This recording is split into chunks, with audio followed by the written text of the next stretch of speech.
Sí, y eso es interesante porque mucha gente en casa no sabe que si buscas los orígenes de la Iglesia Católica, es una mezcla de paganismo, como dijiste, con cristianismo. Esas estatuas que ves que supuestamente son santos, eran solo dioses romanos que decían, bueno, este va a ser Pedro y este va a ser San Juan, coma, etcétera.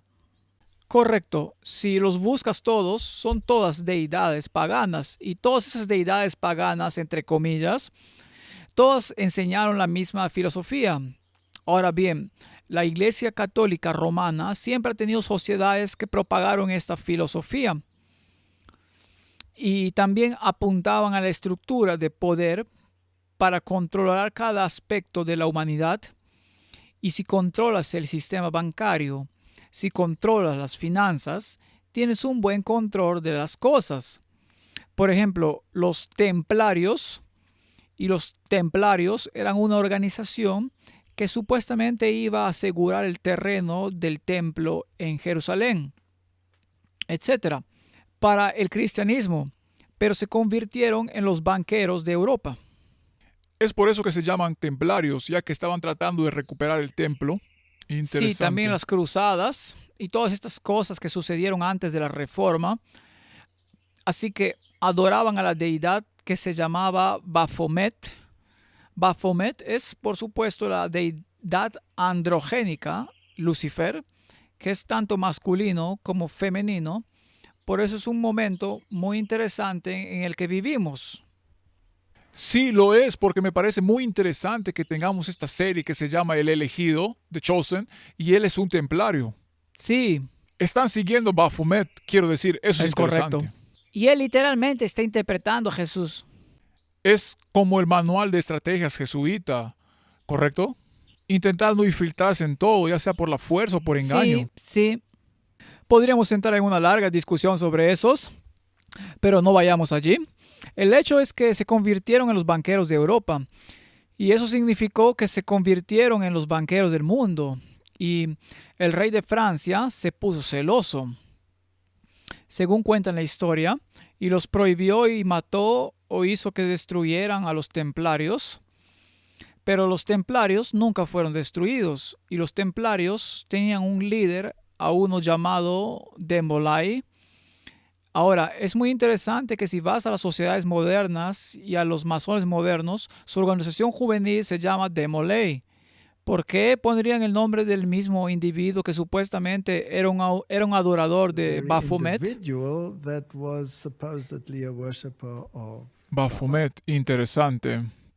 Y Baphomet es por supuesto el símbolo que es usado por la iglesia de Satán cuando pusieron la estatua de la cabra con la...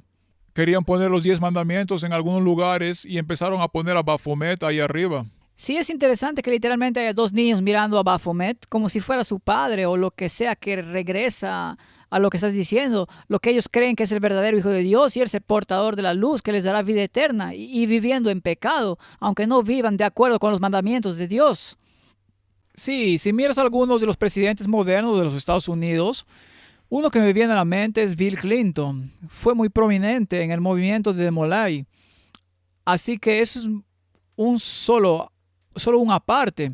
Pero esta filosofía nunca desapareció y la encontrarás bajo tierra en los Rosacruces, por ejemplo. ¿Qué es eso? Es una orden de personas que se basa y todos ellos se basaron de manera interesante en el modelo de Jesús y sus discípulos. Así que el número 13 se vuelve muy importante. Debido a los 12 discípulos y luego Matías se agregó más tarde después de que Judas se suicidara. Sí, así que entonces tenías a Jesús en el centro y luego tienes a los 12. Se modelan a sí mismos como un 12 alrededor de uno. Así que tienes un grupo de 13 y etcétera.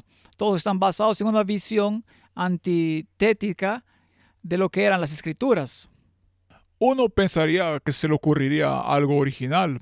Mira, si quieres hacer algo diferente, te vas a un rincón del mundo y haces algo totalmente diferente. Pero ¿por qué lo imitan?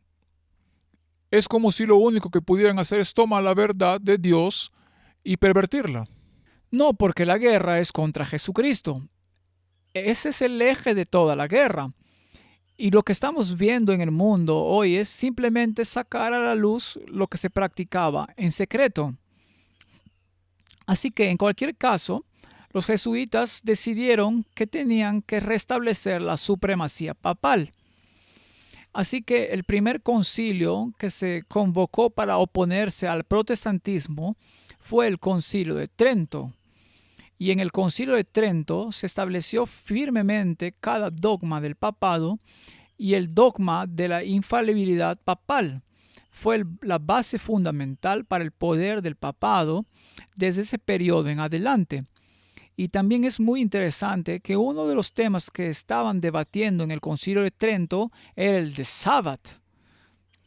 Y había muchos protestantes presentes en esa reunión y algunos de los católicos estaban inclinados a estar de acuerdo con los protestantes en que la Biblia debería ser la base de lo que uno cree.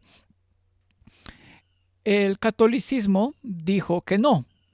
La Biblia solo puede describirse en relación con la tradición y luego el arzobispo de Regio se levantó y dijo: ahora discúlpenme, protestantes, ustedes dicen que la Biblia y la Biblia sola es su única norma, entonces ¿por qué guardan el domingo, que es un mandamiento de la Iglesia Católica Romana? Por lo que en realidad estás obedeciendo a la autoridad de la Iglesia y por lo tanto tu sola escritura no tiene sentido. No puede hacer nada con eso. Y hubo una maravillosa oportunidad para que el mundo protestante dijera: vaya, en realidad tocaste una fibra sensible allí, pero no lo hicieron. Luego los jesuitas se expandieron y se abrieron camino hasta alcanzar posiciones de poder. Se convirtieron en consejeros de los reyes y ellos comenzaron el movimiento para convertirse en los maestros de escuela de Europa.